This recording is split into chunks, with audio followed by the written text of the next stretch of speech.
ఇప్పుడు కేవలం 7,999 up to 10 kgs వరకు బరువు తగ్గి అధిక బరువు నుంచి వచ్చే ప్రధాన సమస్యలను దూరం చేసుకోండి. సైబర్ బందిపోట్ల ఆగడాలకు హద్దే ఉండడం లేదు. చదువు రాని వాళ్ళకంటే బాగా చదువుకొని ఉన్నత స్థాయిలో ఉన్న వాళ్ళనే ఎక్కువగా మోసం చేస్తున్నారు. కోట్ల రూపాయలు కాజేస్తూ ఉన్నారు. తాజాగా హైదరాబాద్కు చెందిన ఓ డాక్టర్ నుంచి దాదాపు 9 కోట్ల రూపాయలు దోచుకున్నారు సైబర్ దొంగల ముఠాలు. ఇంతకీ తెలంగాణలోనే అతిపెద్దదైన ఈ సైబర్ నేరం ఎలా జరిగింది? తెలంగాణలోనే అతిపెద్ద cyber crime.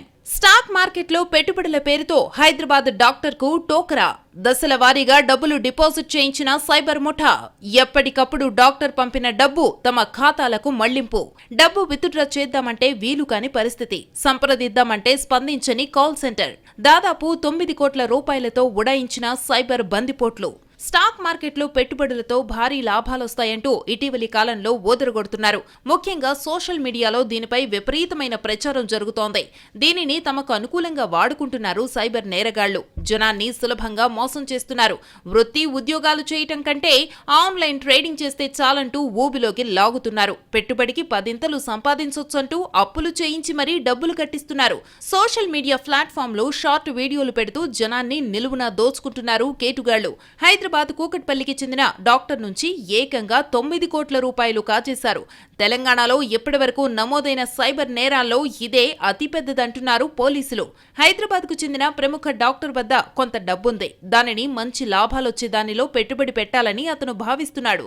Real estate, stock market, mutual funds, బంగారం ఇలా ఎందులో పెడితే ఎక్కువ లాభాలొస్తాయా అని ఆలోచిస్తున్నాడు. ఈ క్రమంలో మే 21న ఫేస్బుక్లో కనిపించిన పోస్ట్ డాక్టర్ని ఆకర్షించింది. ఒక స్టాక్ బ్రోకింగ్ కంపెనీ పేరుతో ఉంది ఆ ప్రకటన. దీంతో ప్రకటనలో ఇచ్చిన ఫోన్ నెంబర్ను సంప్రదించాడు. వెంటనే కంపెనీ ప్రతినిధులమంటూ కొందరు వైద్యుణ్ణి సంప్రదించారు. ఆయన ఫోన్ నెంబర్ని 4 వాట్సాప్ గ్రూపుల్లో చేర్చారు. ప్రముఖ కంపెనీల తరఫున స్టాక్ బ్రోకర్లుగా తాము వ్యవహరిస్తున్నట్టు చెప్పారు. ఆ సంస్థలేమిటని ప్రశ్నిస్తే అదంతా రహస్యమన్నారు. చెప్పటం కుదరదని స్పష్టం చేశారు. ఆ తర్వాత 4 సంస్థల పేరిట యాప్ లింకులను పంపారు. వాటిలో డబ్బులు డిపాజిట్ చేయాల్సిందిగా సూచించారు. లాభాలను ఎప్పటికప్పుడు ఉపసంహరించుకోవచ్చని చెప్పారు. పలుమార్లు పెట్టుబడులు పెట్టాడు డాక్టర్. కొన్నిసార్లు లాభాలను ఉపసంహరించుకున్నాడు. అంతా సవ్యంగానే జరుగుతోందని భావించాడు. నమ్మకం కుదిరింది. దీంతో పలు విడతల్లో 8,60,00,000 రూపాయలు పెట్టుబడిగా పెట్టాడు. అయితే తరువాత డబ్బులు అవసరమై పెట్టుబడులు ఉపసంహరించి డబ్బులు విత్డ్రా చేద్దామంటే కుదరలేదు. దీంతో కంపెనీ ప్రతినిధుల్ని సంప్రదించాడు.